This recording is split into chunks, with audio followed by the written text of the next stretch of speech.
Hello, ladies and gentlemen. My name is Kurt, and welcome back to Farlands or Bust.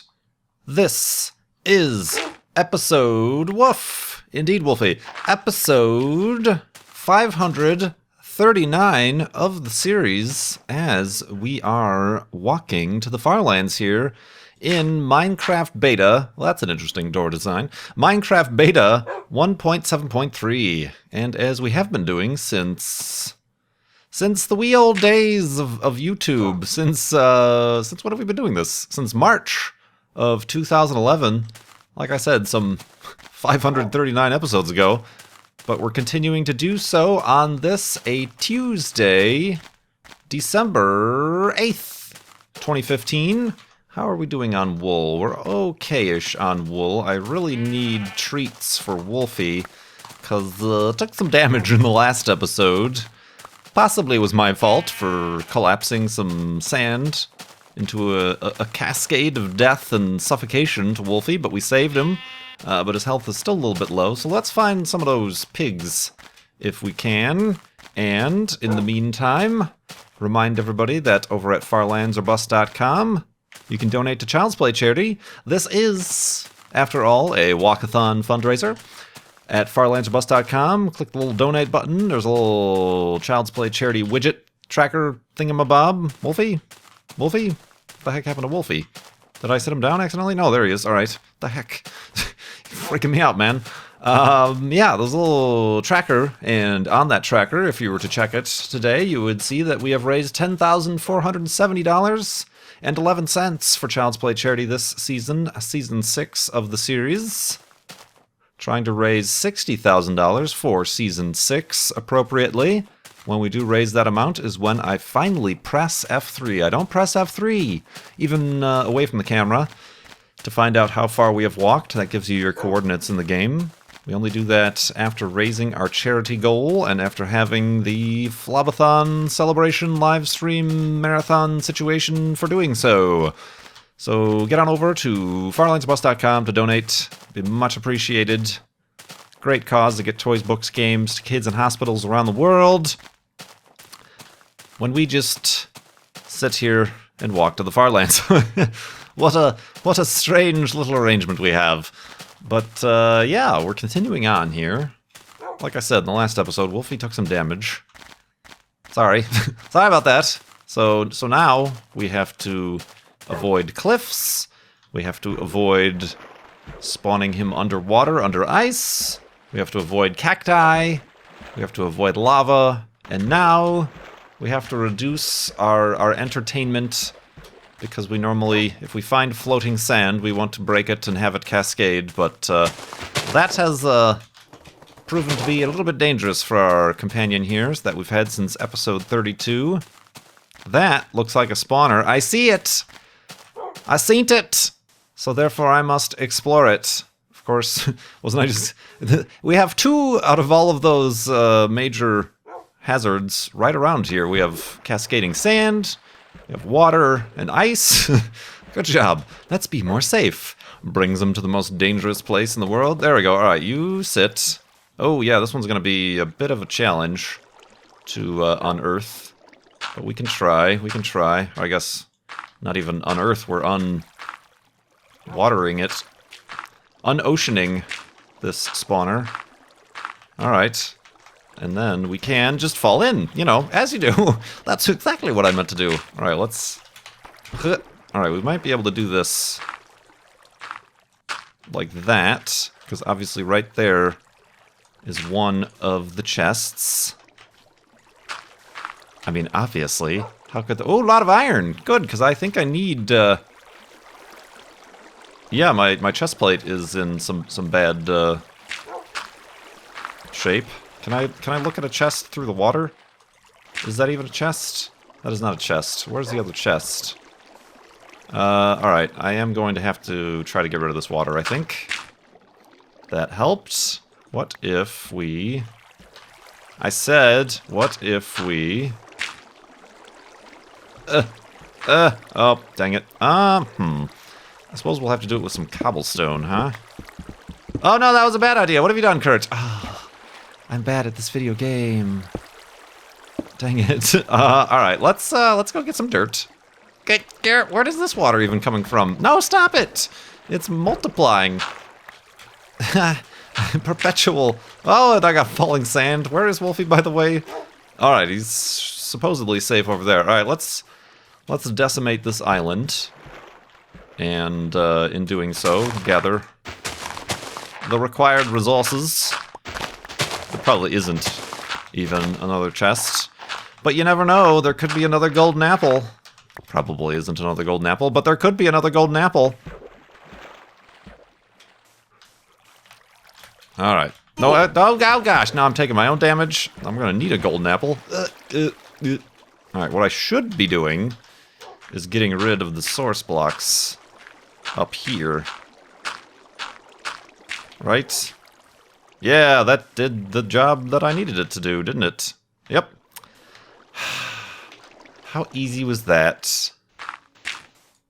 Alright, so where could that other chest be?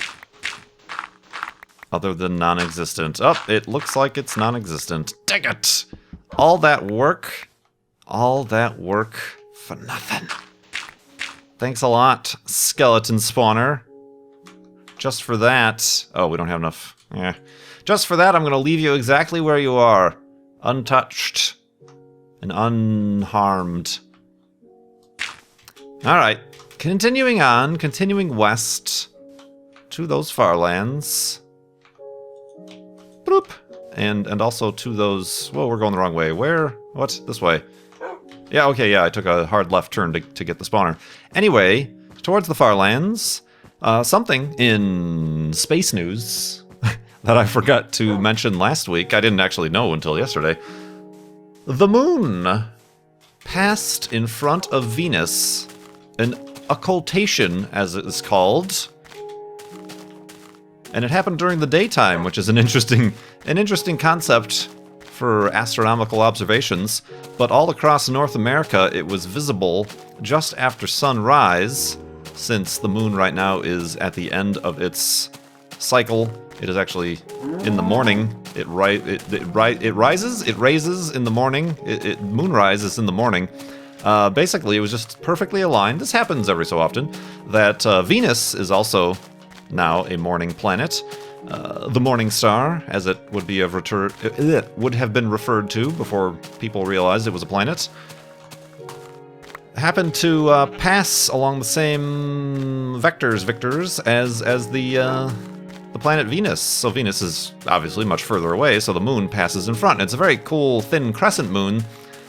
So during the daytime, you can only see the crescent, and then it just appears to be blue sky. So Venus slowly passed behind the moon, and then reappeared on the other side. Unfortunately, I forgot to set my alarm. It wasn't super early, but it was like 9-something a.m.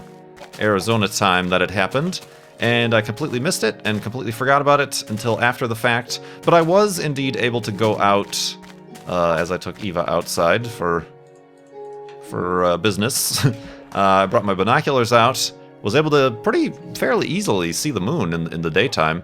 I was able to shield the sun behind the roof of my house. And was able to find the moon, and then through the binoculars, right next to it, I had just missed it by like 20 minutes or so, the planet Venus reappearing from the other side of the moon. I could see Venus, which appears to be just kind of a really bright point of light. That's why it's often referred to as a star, accidentally.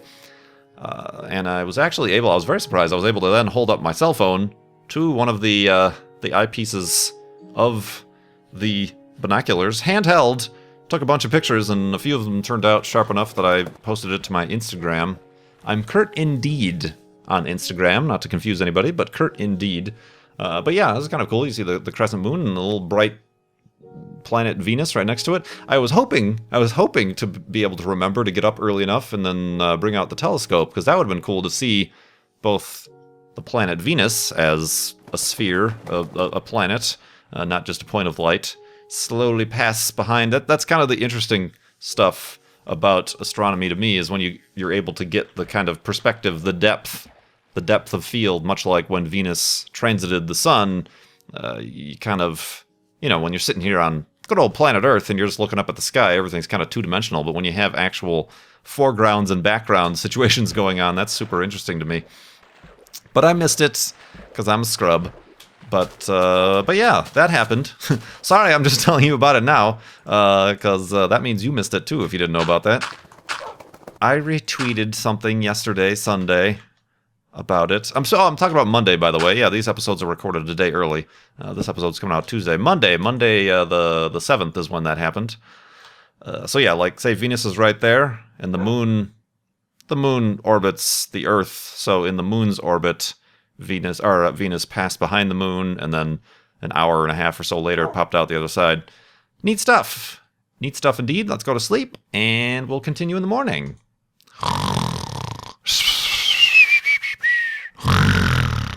And occultation is... Am I saying that right? That doesn't sound like I'm saying that right.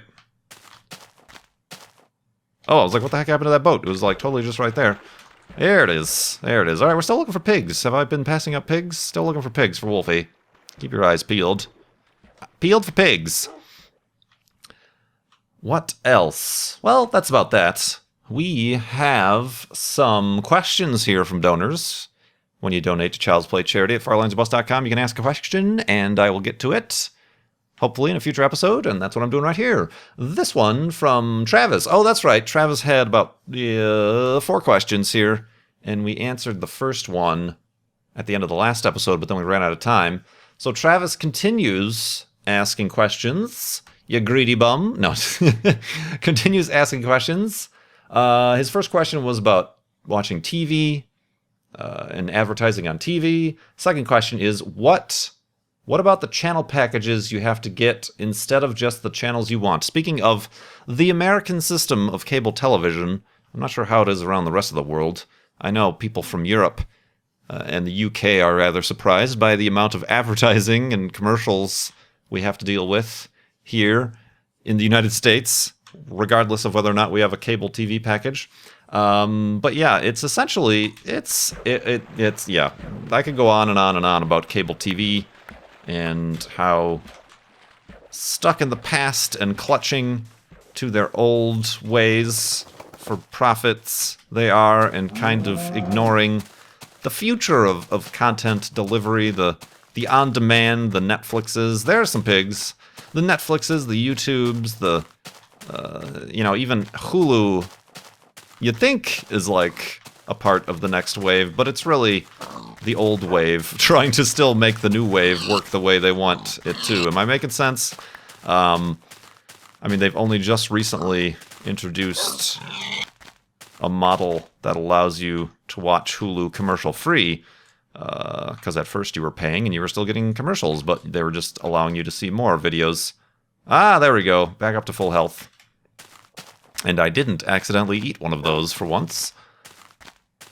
So yeah, I mean, that would be the ideal thing, the a la carte, like saying, okay, I want cable TV, but I only want, these channels, your AMC, your Discovery Channel, Comedy Central, you only want the packages of the channels you want, but the cable companies and the networks as well want to bundle things together. So when a cable company gets a contract for USA Network or something, Viacom or whoever owns USA also wants to include all of their home and garden TVs and, all these other channels that nobody watches, because then it boosts their visibility and their commercial output.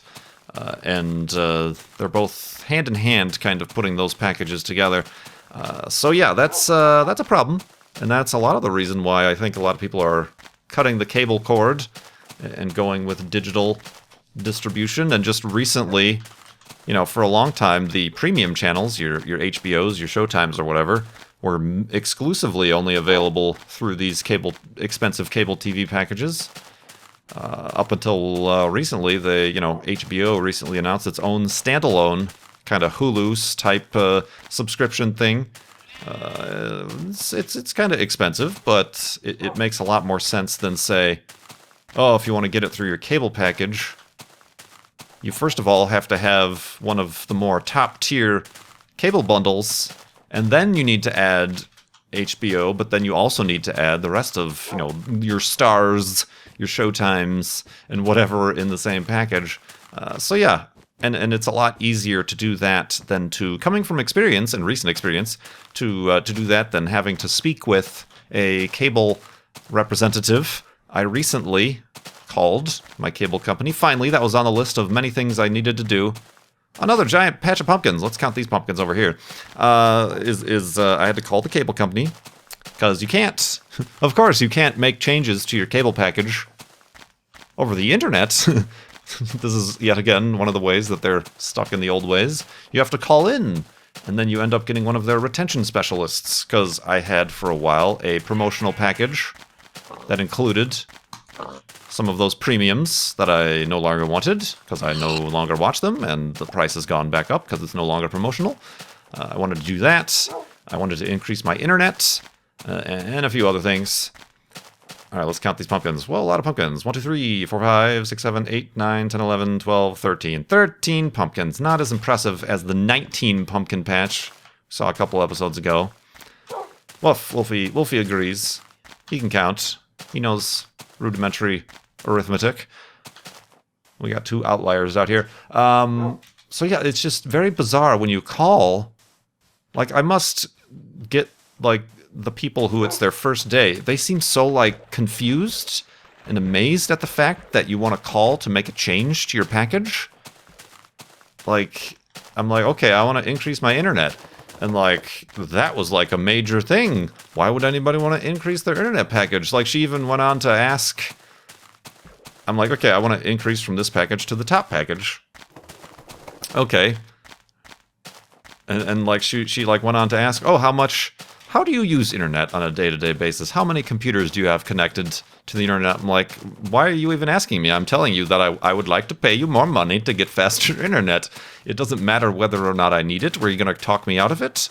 And then there was a big stink because I use my own modem, and they couldn't find my modem, and they had to get internet tech involved, and then changing the packages. Trying to negotiate, well, what if we reintroduce you to the promotional package? I'm like, no, it's just, that's going to go back up, but then, because of this, there's more taxes, regardless of a promotion, and blah, blah, blah, blah.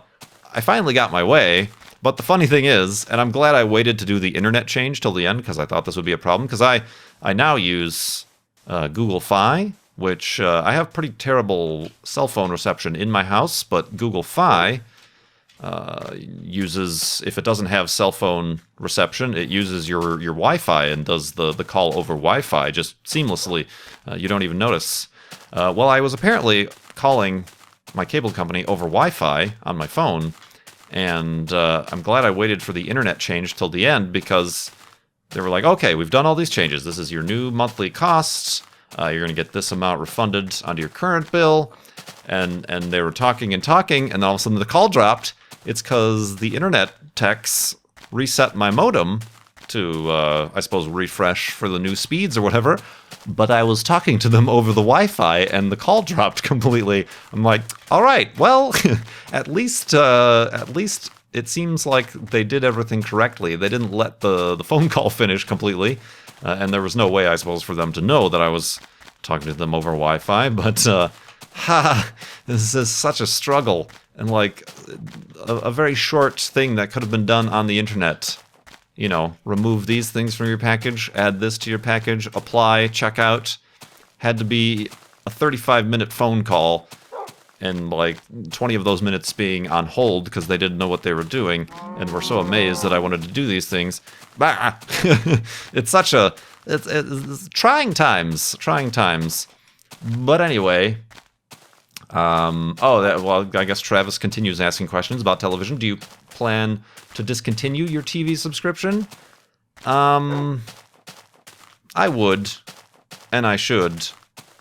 I mean, there are some things I am watching, Fargo, but I'm using the on-demand thing. That's another problem. The cable box on-demand system never works. It never works as easily as loading up a video on YouTube or any mobile, the mobile app or something like that. I'm almost thinking I should. Does what channel is that on? TNT? No. What channel is that on? What channel is Fargo on? Either way, do you have to like download their app and then log into your cable thing? That would probably work better to do that through the Chromecast than to use the cable box on-demand system. Ugh. I might, but right now, no. And again, I'm not looking forward to, that's a big thing. When people cancel their cable subscription, then is where they start to claw and try to maintain, because if they start losing cable customers, then they start to lose out on those contracts and negotiating power with those networks and things. But possibly, I could definitely foresee doing that maybe. And then just getting like an HD antenna.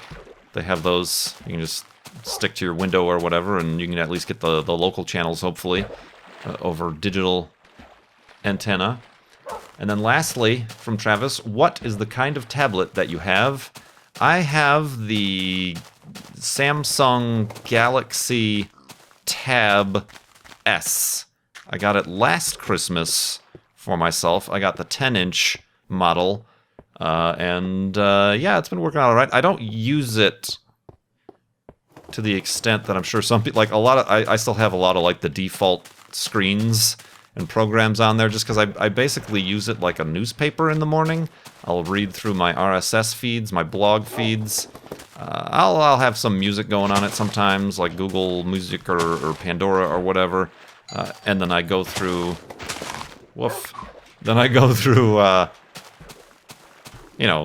Tumblr and stuff like that. I basically use it as a digital e-reader, except I don't read books. I did download the Martian for the flight to Seattle for PAX Prime, but I never read it. I got through the first chapter and then I stopped. But I use it, and I've used it on the plane a couple times. Download a movie or whatever and watch it on the plane. But I'm really happy with it. The screen is amazing. It's one of those OLEDs, whatever those crazy ones are. But yeah, let's go to sleep and continue in the morning.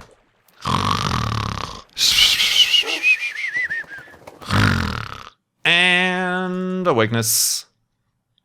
Speaking of woofs, this question from an anonymous donor brings back up the fact that we nearly suffocated Wolfie in sand in the last episode. After watching you nearly bury Wolfie alive last episode, you monster! It got me wondering, what would you do if Wolfie ever died? Would you build a monument in his name? Would you revert to a previous save and keep it a secret? Or would you tame another wolf and keep him Wolfie and name him Wolfie 2.0? Keep up the good work and try not to kill him again. I'm trying! I'm coming up with all these rules for myself to make sure there's as little as chance as possible for harm to come.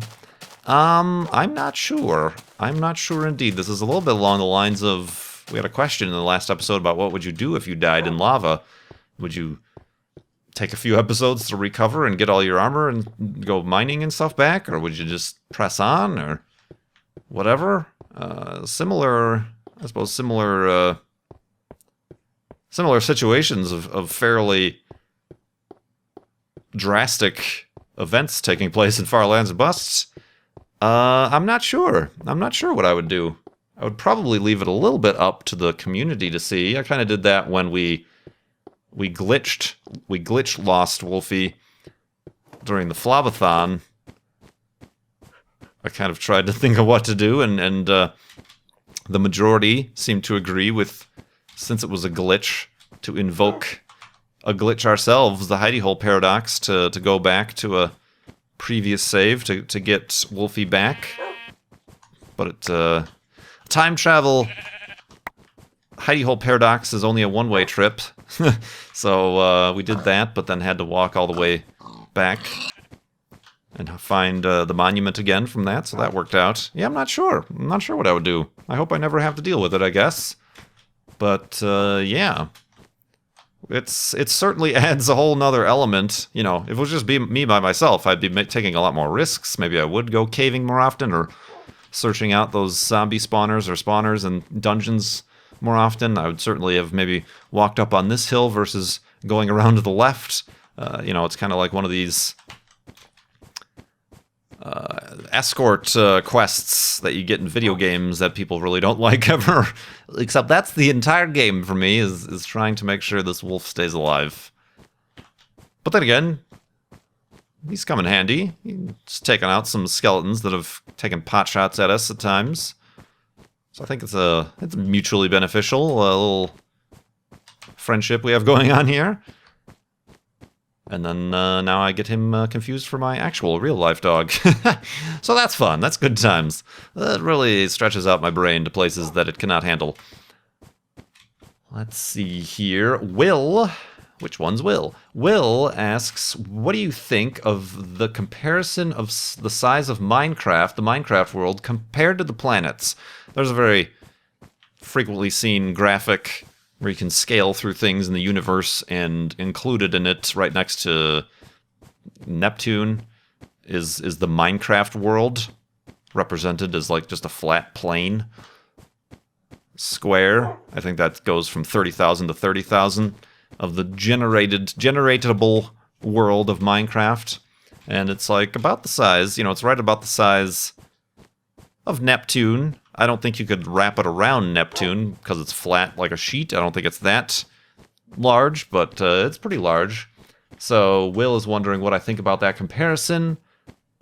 The world you're playing in is about 1/4 the area of that in that image. Right, yeah, because the far lands are at 12 million, not 30 million. A little bit less than half.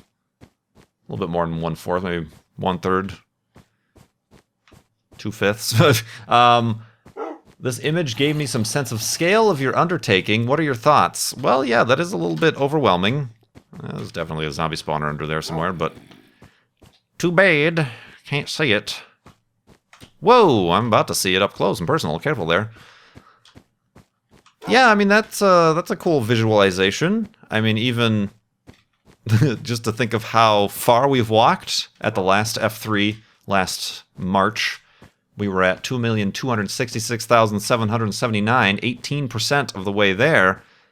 You can convert that to kilometers. I don't think that is even halfway across the United States. That might be like Chicago to New Orleans or something like that. You'll have to, maybe somebody can do that, because that would be 2,266 kilometers. So yeah, that's probably just like the length of the Mississippi or something like that. So that, when you think about it that way, it's like, oh, that's not really that long.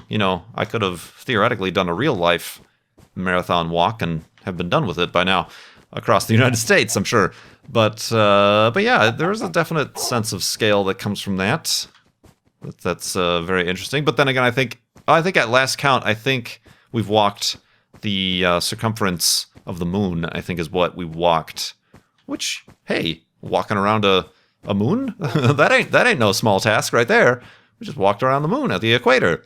I can't remember which F3. That might have been the last F3 that somebody said that at the 2,200 kilometers. But yeah, that's a cool image to think about. And then you even think about people like JL Zipcode, who did in 1.5 or 1.7 the endless minecart track from 00 to 30 million. It was like a pre-generated thing that he made. I'm not sure if you remember that. Just the fact that he set off on a minecart, a powered minecart, at maximum speed, and it took him like 2 weeks to get from 00 to 30 million blocks till the edge. Where I was waiting for him, by the way. And so yeah, there's definitely a sense of scale. And I really need, I mean, that next year, 2016 is the year of figuring out the overviewer map. I get frustrated with it and I set it aside. Right now it's not even up on the website because I took it down after all the Guinness World Record hubbalaboo.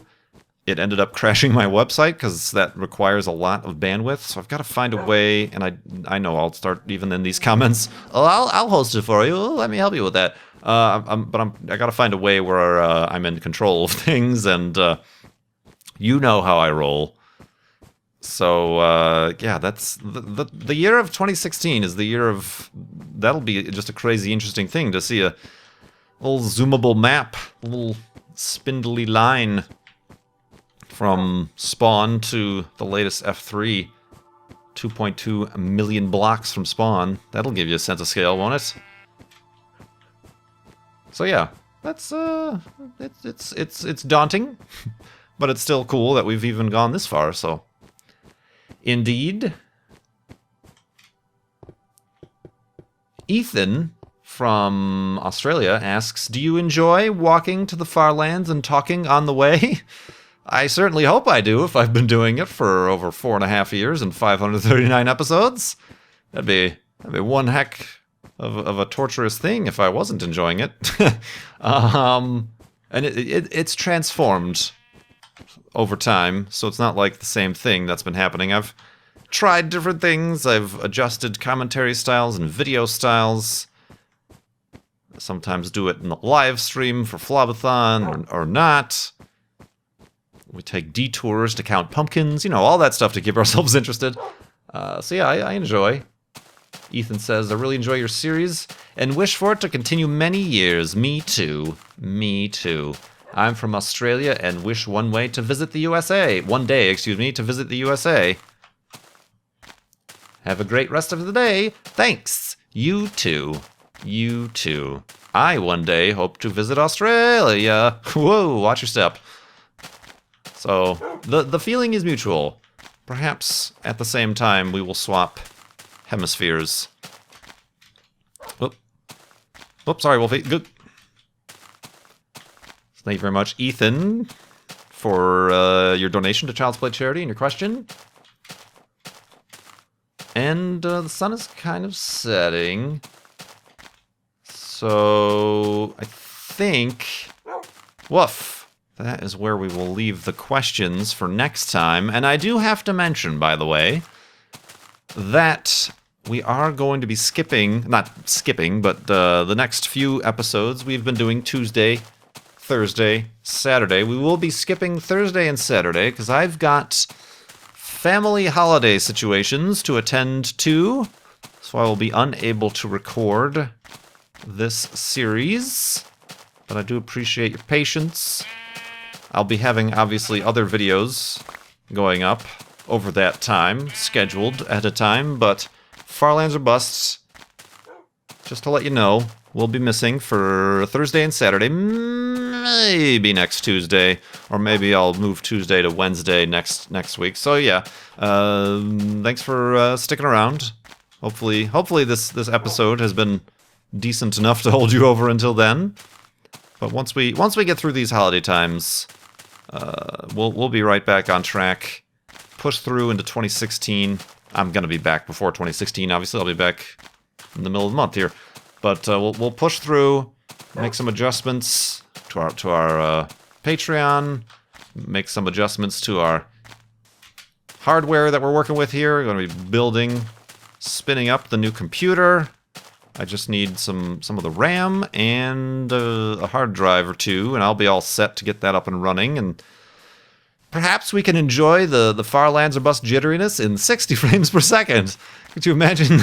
That would be completely pointless. Let's find a place. Speaking of points, I've got a point to find a place to hunker down and make an end of the episode hidey hole. Let's get some wood while we're at it. That'll do, and let's make the hidey hole right here, why don't we? Perfect. Have a seat, Wolfie. Thank you very much. Let's dig down without whacking Wolfie upside the head. Dig down. Remind everybody to keep going to farlandsorbust.com, to keep donating to Child's Play Charity. We'll have to see what sort of numbers we can raise in the meantime, while I am AFK. All that going to get toys, books, games to kids in hospitals around the world, remember. Great cause, especially for the holidays. I do appreciate the continued support for that. I kind of made this a little bit too big. There we go. We've got a nice little place for our torch to live. Let's make the wood. Let's plunk down the workbench, make the beds for the next episode, which is going to be episode 540. We're just Gosh, it seems like almost yesterday. I'm like, oh gosh, I don't have anything special planned for episode 500. No worries. We're already well beyond that. Nobody even remembers. What a disappointing episode that was. No. Oh, man. But anyway, I think I'm all set. Oh, should I? That iron chestplate still has a little bit of life left on it. I'm going to make a new one and then carry around the half-broken one for about 30 more episodes, just like I did that helmet. But we finally got rid of that, and yeah, neat. So yeah, farlandsOrbust.com, donate to Child's Play charity. I will see you guys all next week in Farlands or Bust, but I certainly encourage you to check out some of my other videos on YouTube. That would be much appreciated. Click on the like button, sharing, and let me know what you think in the comments. And, of course, subscribing if you're not already, but you're already subscribed, right? Right. You get an arrow in your face. So yeah, thank you so much for watching. Thanks for all the donations and the questions. Keep them coming. My name is Kurt. I will see you next time.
All that work for nothing.